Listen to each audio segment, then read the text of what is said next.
에베소서 1장 1절부터 6절까지의 말씀 우리 한 절씩 함께 교독합니다. 제가 먼저 읽습니다. 하나님의 뜻으로 말미암아 그리스도 예수의 사도된 바울은 에베소에 있는 성도들과 그리스도 예수 안에 있는 신실한 자들에게 편지하노니 하나님 우리 아버지와 주 예수 그리스도로부터 은혜와 평강이 너희에게 있을지어다.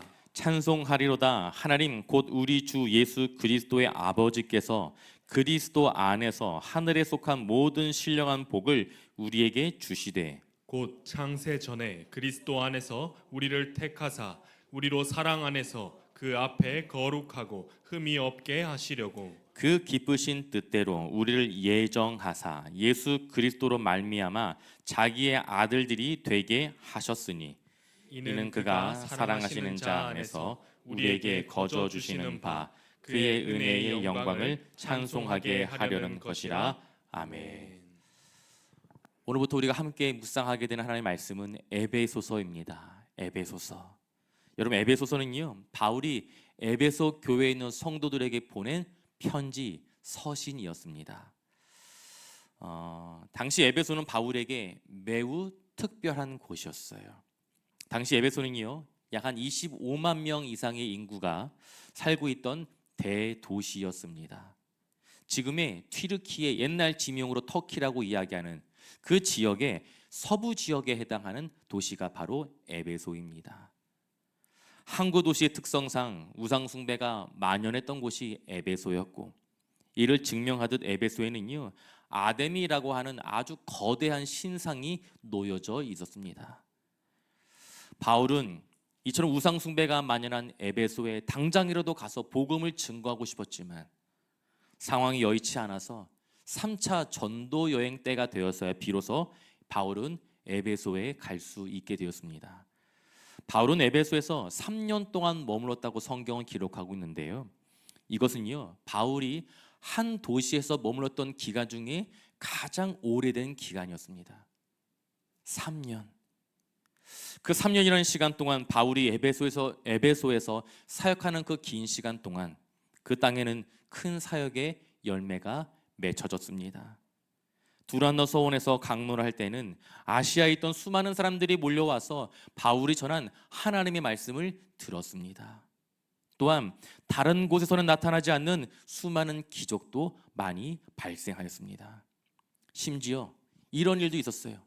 바울이 쓰던 손수건만 얹어도 병이 낫게 되는 놀라운 기적이 일어났던 것입니다. 그뿐만이 아니에요. 마술하던 사람들, 점을 치던 사람들이 모두 다 회개하고 이와 관련된 모든 책들을 불살라 없앴는데 그 책의 가치가 오늘날 가치로 환산하면 10억이 넘는 어마어마한 가치였습니다. 이처럼 바울이 전한 복음으로 에베소, 이 타락의 도시가 변하였습니다. 다른 곳에서는 경험할 수 없었던 놀라운 부흥의 역사가 이 에베소 땅 가운데 일어나게 되었다는 것입니다. 그런데요, 에베소 가운데 폭동이 발생하게 됩니다. 우상을 만들어 팔던 사람들이 바울이 전한 그 복음 때문에 장사에 지장이 생기자 데메드리오라고 하는 이 사람이 사람들을 그 군중을 선동하여서 기독교인들을 잡아 죽이자라고 폭동을 일으키게 된 것입니다. 갑작스럽게 발생한 폭동으로 인하여 바울은 어쩔 수 없이 에베소를 떠날 수밖에 없었습니다. 바울은 지난 3년 동안 정말 큰 애정을 가지고 각별한 마음으로 사역했던 그 에베소, 그럼에도 불구하고 급하게 떠나야 하기에 교인들과 작별 인사도 미처 나눌 수 없었습니다. 시간이 조금 흘러 바울은요, 예루살렘에서 체포되어 가이사랴에 있는 감옥에 투옥되었습니다. 바울은 놀라운 부흥 역사를 경험하다가 갑작스러운 이 폭동으로 인하여 핍박을 경험하고 큰 두려움과 혼란 가운데 놓여 있는 에베소 교회 성도들을 향해 편지를 썼는데 그 편지가 바로 에베소서입니다. 오늘 본문의 말씀은 에베소 교회 성도들에게 바울이 보내는 편지의 첫 번째 마디입니다. 우리 에베소서 1장 1절 말씀 함께 봅니다. 하나님의 뜻으로 말미암아 그리스도 예수의 사도된 바울은 에베소에 있는 성도들과 그리스도 예수 안에 있는 신실한 자들에게 편지하노니 아멘. 여러분, 바울이 지금 쓴 편지를 받아보고 있는 사람들이 누구입니까? 누구라고 이야기하고 있죠? 성도. 성도. 예수 그리스도 안에서 신실한 자들. 여러분, 바울은요, 에베소 교회 교인들을 향하여 성도라고 불렀습니다. 성도. 여러분, 성도의 뜻이 무엇입니까? 거룩할 성, 물이 도. 거룩한 물이라는 뜻이에요. 예수 그리스도를 마음에 모시고 살아가는 사람들이 바로 성도입니다. 지금 바울이 호명한 성도들은요, 에베소에 살고 있습니다. 여러분, 에베소라고 하는 이 도시에 살고 있다는 말은요, 고난이 있다는 말이에요. 핍박과 시련이 있다는 말입니다. 죄의 유혹이 있다는 말입니다. 무엇보다 믿음을 흔드는 큰 문제들이 있다는 말입니다. 여러분, 이는 단지 에베소 교회만의 문제가 아니에요. 오늘을 살아가는 우리에게도 고난과 유혹, 그리고 수많은 문제들이 존재합니다. 왜일까요? 우리는 분명히 전능하신 하나님을 믿고 섬기는데 왜 우리에게는 이토록 힘든 일들이, 어려운 일들이 계속 발생하는 것일까요? 우리 믿음이 부족해서입니까? 그렇지 않습니다. 여러분, 그렇지 않습니다. 여러분, 힘들고 아픈 건 전혀 이상한 일이 아니에요. 믿음으로 살아보려고 하는데도 어려운 일이 생기고 생계의 위협으로 인하여 불안한 것은요, 여러분, 전혀 이상한 일이 아닙니다. 그 이유가 무엇이겠습니까? 지금 우리가 에베소와 같은 이 죄악된 세상 속에서 살아가고 있기 때문입니다. 죄와 탐욕에 가득한 이 세상에 속하여 살아가고 있기 때문이에요. 여러분, 저와 여러분, 우리 모두는 이 세상에 속하여 살아가고 있지만, 그러나 우리는 이 세상에 속한 자들이 아닙니다. 여러분, 믿으십니까? 아멘. 여러분, 우리의 정체성은 성도입니다. 성도예요. 거룩한 무리, 성도입니다. 하나님의 부름을 받은 하나님의 자녀들입니다. 우리의 행위나 공로가 아닌 오직 거룩하고 선하신 예수 그리스도의 은혜로 하나님의 자녀가 된 성도인 줄 믿습니다. 그리스도의 은혜로 구별된 성도들이 죄로 인하여 이 완악한 이 세상 속에서 살아가고 있기 때문에 힘들고 어려운 것은 당연한 거예요. 우리가 세상에 살면서 성도인 정체성을 잊어버리게 되면 세상과 타협하게 되거나 자신이 너무나 보잘것없이 느껴져 절망하게 됩니다. 사랑하는 성도 여러분, 현재 지금 내가 처한 상황으로 인하여 혼란스럽고 불안한 삶을 살고 계시다면 단순하지만 분명한 진리의 말씀을 기억할 수 있기를 소망합니다. 저와 여러분, 우리 모두는 다 성도입니다. 성도예요. 은혜를 입은 하나님의 자녀입니다. 여러분, 이 사실을 기억하는 것이 바로 승리의 비결입니다. 여러분, 우리는 누군가를 만날 때면 인사를 합니다. 어떻게 인사합니까? 안녕, 안녕하세요. 이것이 우리가 흔히 하는 인사말이에요, 그렇죠? 여러분, 안녕하세요의 안녕이란 뜻 여러분 알고 계십니까? 편안할 안, 편안할 영. 아무런 탈이나 걱정 없이 편안하다는 것입니다. 다시 말해 안녕하세요. 여러분, 이 인사말에는요, 아무런 탈 없이 편안한 일상을 보내고 계십니까? 이런 뜻이 담겨져 있는 거예요. 그런 의미에서 우리 옆에 있는 분들과 이렇게 인사합니다. 안녕하세요. 한 번 더요. 안녕하세요. 여러분, 안녕하십니까? 정말 안녕하십니까? 답이 없으세요, 여러분. 안녕할 수 있기를 소망합니다. 바울이 서신서를 쓸 때마다 사용하던 인사말이 있어요. 그것은요, 바로 은혜와 평강이라는 단어입니다. 우리 본문 에베소서 1장 2절 말씀 함께 봅니다. 하나님 우리 아버지와 주 예수 그리스도로부터 은혜와 평강이 너희에게 있을지어다. 아멘. 오늘 본문의 말씀에 기록된 은혜와 평강 이 단어는요, 바울이 쓴 13개의 서신서 모든 서신서 말씀에 등장하는 단어입니다. 모두 다 처음 인사말로 등장하고 있어요. 여러분, 바울에게 은혜와 평강은요, 그저 인사말이 아니었습니다. 그렇다면 바울이 생각했던 그 은혜, 그렇다면 성경에 강조하는 그 은혜는 과연 무엇이겠습니까? 우상숭배와 죄악으로 가득한 그 에베소 도시에서 힘겹게 믿음을 지키며 살고 있는 에베소 교회 성도들에게 은혜가 있기를 원합니다 라고 고백했다면 여러분, 그 말에는 어떤 의미가 담겨 있겠습니까? 요즘도 교회 안에서는 은혜라고 하는 단어를 참 많이 사용합니다. 지휘자님, 오늘 찬양 은혜 받았어요. 여러분, 은혜 받으셨습니까? 설교를 통해서도 혹시 은혜 받고 계십니까? 한 40명? 여러분, 대부분의 경우는요, 우리가 은혜 받았다라고 하는 그 할 때 그 은혜는 우리 마음의 흡족한 상태를 의미합니다. 찬양을 듣고 마음에 감동이 생기고 마음이 흡족하면 오늘 찬양 참 은혜로웠다. 설교가 마음에 들었으면 오늘 목사님 전한 그 말씀 참 은혜로웠다 라고 이야기들을 해요. 이것만 존재합니까? 좋아하는 가수들이 노래할 때면 은혜를 받기도 하잖아요. 임영웅 씨, 여기는 임영웅 씨 좋아하는 분들 많이 안 계시는 것 같은데, 제가 아는 권사님은 이 가수 콘서트 할 때마다 가서 은혜를 받고 온다고 해요. 여러분, 이것이 우리가 이야기하는 은혜입니다.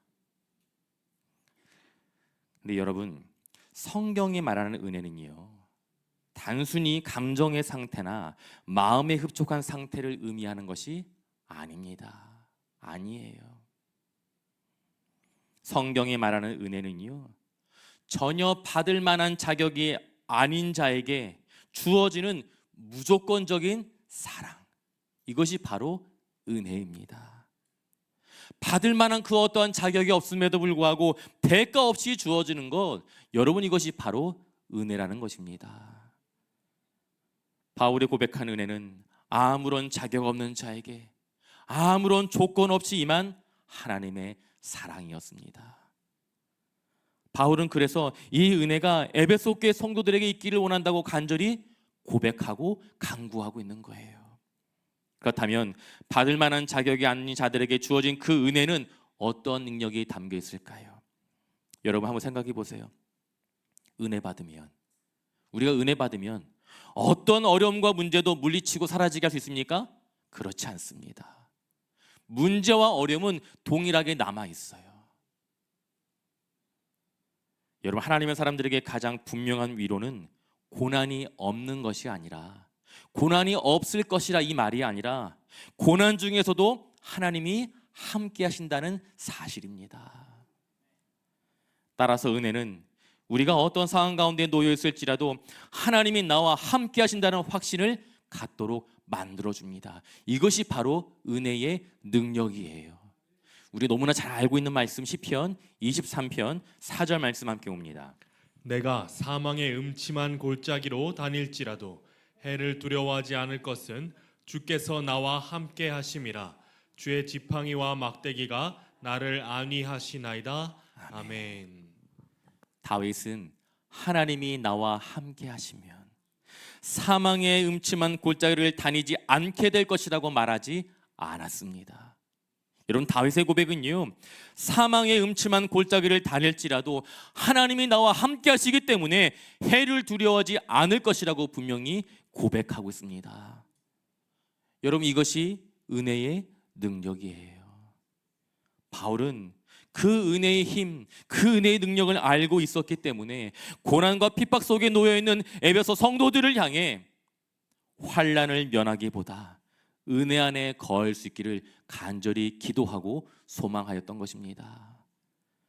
여러분, 우리가 은혜 받으면 우리에게 주어진 모든 환란의 시간들이 한순간에 사라지고 형통과 성공의 길로 들어서게 되는 것은 아닙니다. 은혜를 받아도 여전히 어려움은 찾아옵니다. 은혜를 받아도 여전히 고통의 한가운데 머물러 있을 때가 있습니다.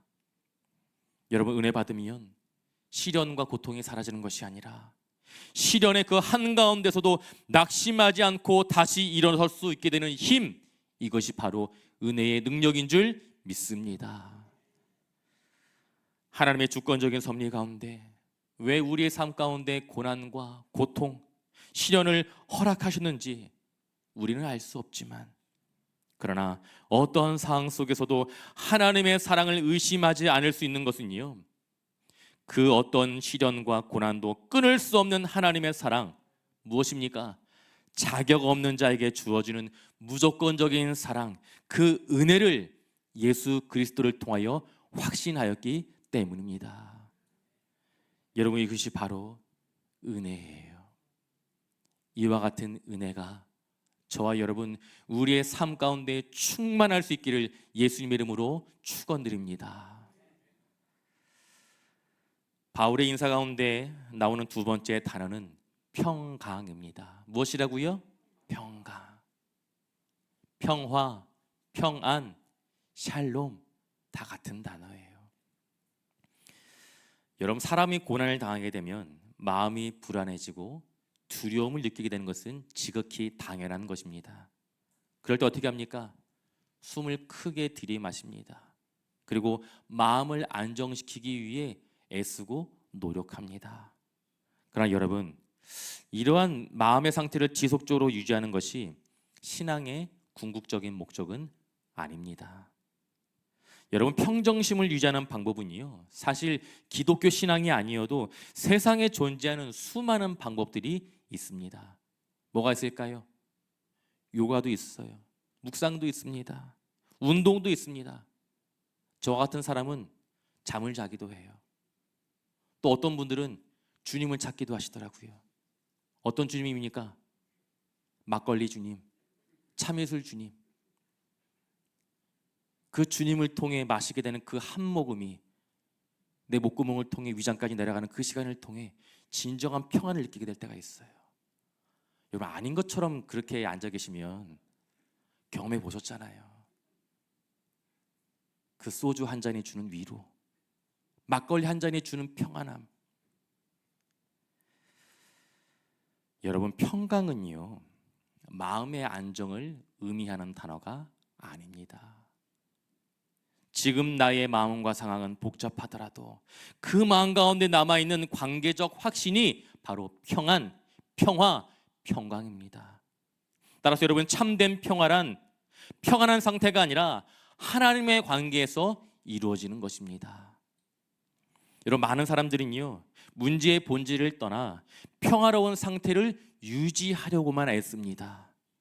그러나 힘들고 어려운 상황 속에서도 염려가 가득하여도 하나님은 여전히 나의 하나님이십니다. 이 고백을 통하여 하나님과의 관계에는 전혀 문제가 없는 상태, 여러분, 이것이 바로 오늘 본문의 말씀에서 이야기하고 있는 평강, 평화, 평안인 것입니다.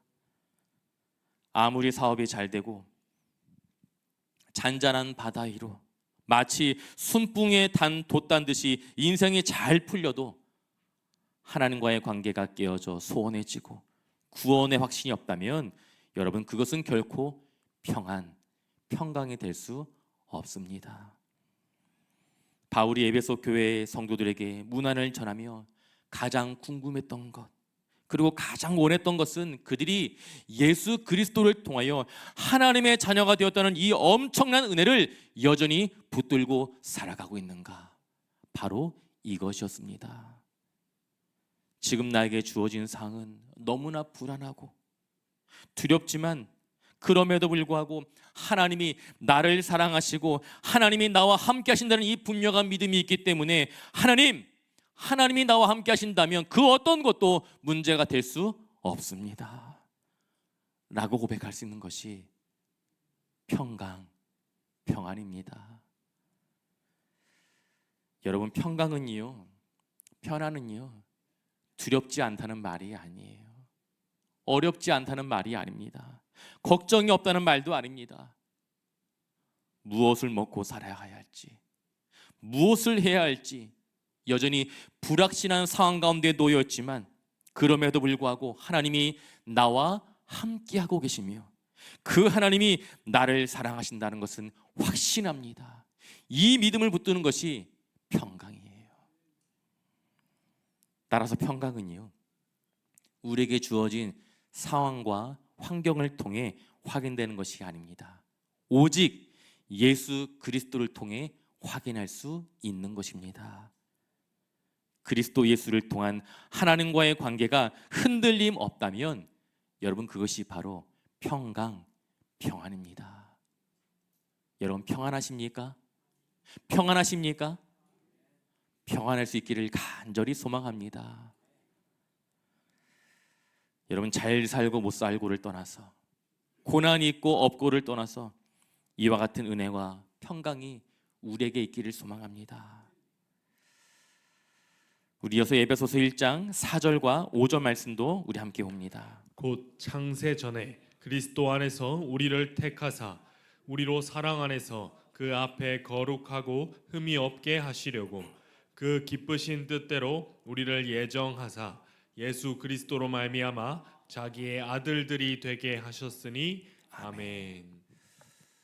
여러분 기독교인이 되는 과정은 참으로 다양합니다. 저와 같은 모태신앙은요, 태어나서 눈 떠보니까 기독교인이었어요. 불교를 선택한 권리, 천주교를 선택한 권리 저에게 없었어요. 그러니까 눈 떠보니까 목사 아들이었고 기독교인이었어요. 또한 아내가 교회를 가자고 간절하게 요청하고 눈물을 흘려서 어쩔 수 없이 사랑하는 아내의 부탁에 못 이겨 교회에 끌려 나오신 분들도 계십니다. 또는 사업에 실패하거나 질병의 고통으로 인하여 인생의 허무함과 한계를 느끼고 교회로 발걸음을 옮기신 분들도 적지 않습니다. 근데 여러분, 우리가 교회에서 신앙생활을 하다가 믿음이라는 것이 생기게 되면 모든 사람들이 공통적으로 하게 되는 말이 있습니다. 이거예요. 목사님, 지금 다시 생각해 보니까 제가 교회에 올 수 있었던 이유는 하나님의 은혜였습니다. 하나님의 예정이었고 하나님의 계획과 섭리였습니다. 그냥 우연히 교회에 나간 것 같고 내가 결정해서 나의 의지로 교회 등록한 것뿐인데, 그런데 시간이 지나 다시 생각해 보니 하나님께서 나를 하나님의 자녀로 선택해 주셨다는 거예요. 여러분 교회에 다닌 지 얼마 되지 않은 분들의 입장에서 하나님의 인도하심과 하나님의 예정이라고 하는 이 말은 참으로 이해하기 어려운 그런 표현일 것 같아요. 신학에서는요, 하나님의 계획과 인도하심을 예정과 섭리라고 이야기합니다. 우리 성경에서 하나님의 예정과 섭리가 자세히 등장하는 본문의 말씀이 있는데요, 우리 창세기 말씀 함께 봅니다. 창세기 37장 우리 18절과 20절, 우리 28절 말씀 함께 봅니다. 요셉이 그들에게 가까이 오기 전에 그들이 요셉을 멀리서 보고 죽이기를 꾀하여 자 그를 죽여 한 구덩이에 던지고 우리가 말하기를 악한 짐승이 그를 잡아먹었다 하자 그의 꿈이 어떻게 되는지를 우리가 볼 것이니라 하는지라. 그때에 미디안 사람 상인들이 지나가고 있는지라 형들이 요셉을 구덩이에서 끌어올리고 은 20에 그를 이스마엘 사람들에게 팔매 그 상인들이 요셉을 데리고 애굽으로 갔더라. 아멘. 우리가 잘 알고 있는 요셉에 대한 이야기입니다. 여러분 요셉의 형들은 요셉을 미디안 상인들에게 팔아 넘겼습니다. 여러분 요셉의 형들이 요셉을 팔았던 그 이유가 무엇입니까? 왜 그랬죠? 시기, 질투, 미움 때문이었어요. 아버지의 사랑을 독차지하는 그 요셉이 꼴도 보기 싫었기 때문입니다. 여러분이 생각해 보세요. 그 요셉의 형들이 요셉을 팔 마음이 전혀 없었는데 하나님께서 그들의 의지와 선택과 결정에 관계없이 그들의 마음 가운데 요셉을 향한 질투와 시기와 그 미움의 마음을 하나님께서 부어 넣으신 것입니까? 아니에요. 그렇지 않습니다. 요셉을 향한 시기와 질투의 마음은요, 이들의 선택이에요. 이들의 감정이었을 뿐입니다. 그러나 하나님은 이 요셉의 형들의 형편없는 선택을 통하여 이스라엘 백성들이 애굽 땅에 들어가 무려 400년 동안 애굽의 종살이를 하게 될 것이다. 아브라함에게 약속하신 그 언약의 말씀을 이루시고 성취하셨습니다. 여러분, 이것이 바로 하나님의 예정과 섭리입니다. 여러분, 인간의 자유의지가 하나님의 예정과 섭리 안에서 어떻게 작용하는지 우리는 알 수 없어요. 우리는 알 수 없습니다. 왜요? 오직 하나님의 주권, 하나님의 영역에 속해 있기 때문입니다. 지난날에 내가 겪었던 수많은 실수와 실패, 하나님께서 어떻게 합력하여 선을 이루실지 우리는 알 수 없습니다. 하나님의 주권이에요. 그렇다면 바울은 철저하게 하나님의 주권과 그 영역에 속한 예정에 대하여 언급한 그 이유가 무엇이겠습니까? 그것은요, 죄로 인하여 죽을 수밖에 없는 인간이 하나님의 자녀가 되는 것, 이것은 인간 스스로 선택할 수 있는 일이 아니라는 것입니다. 이 사실을 알려주기 위해서였어요. 바울은 본문의 말씀을 통하여 하나님께서 우리를 거룩하게 구별되도록 하시기 위하여 택하시고, 그렇게 택함을 받은 우리들이 예수 그리스도로 말미암아 하나님의 자녀가 되도록 하기 위하여 우리를 예정하셨다고 분명히 선언하고 있습니다. 따라서 여러분, 바울이 말하는 예정의 핵심은요, 은혜입니다. 은혜. 앞서 우리가 이야기 나눴던 것처럼 은혜예요. 받을 만한 자격이 있어서 주어진 것이 아니라 받을 만한 자격이 없음에도 불구하고 우리에게 주어진 호의와 사랑. 여러분, 하나님 우리를 구원하시기 위하여 당신의 독생자 예수 그리스도를 십자가의 대속의 제물로 내어주셨습니다. 여러분, 우리는 왜 하나님이 나를 선택하셨는지, 나를 선택한 하나님의 기준이 무엇인지 우리는 알 수 없습니다. 혹시 알고 있는 분 계십니까? 말씀 좀 해주세요. 저는 모르겠어요. 하나님이 왜 저를 선택하셨는지, 저의 어떤 것을 보고 저를 하나님의 자녀로 택하셨는지 저는 알 수 없어요. 왜요? 예정은 자격 없는 자에게 주어지는 하나님의 절대적인 은혜이기 때문입니다. 아, 하나님의 은혜로 이 쓸데없는 자 왜 구속하여 주는지 난 알 수 없도다. 이 찬양의 고백처럼 하나님의 은혜, 하나님의 섭리, 하나님의 예정, 우리는 그 이유를 알 수 없습니다. 그저 자격 없는 자들에게 주어진 하나님의 은혜요, 하나님의 사랑이라고밖에 이야기할 수 없습니다. 여러분, 바울이 에베소 교회 성도들에게 하나님의 예정에 대한 말한 이유는요, 하나님의 예정에 대하여 말한 이유는요, 구원이 하나님으로부터 시작되었다, 이 주권적인 은혜를 말하기 위해서였습니다. 바울이 전한 복음으로 인하여 에베소 교회가 부흥을 경험했습니다. 그리고 죄로 인하여, 우상 숭배로 인하여 타락하였던 그 에베소 도시가 회복을 경험하게 되었어요. 여러분, 교회가 부흥을 경험하고 도시가 회복을 경험할 때는요, 하나님의 주권을 인정하고 감사할 수 있습니다. 이것은 그리 어려운 일이 아니에요. 그러나 극심한 박해와 핍박 속에서 하나님에 대한 사랑에 대한 확신은 약해질 수밖에 없습니다. 왜 내가 이런 끔찍한 일을 경험해야 하는지, 이러한 상황 속에서 좌절하던 성도들에게 바울은 구원은 우리에게 속해 있는 것이 아니라 오직 하나님께 속해 있는 하나님의 주권이라는 사실을 알려주고 싶었던 거예요.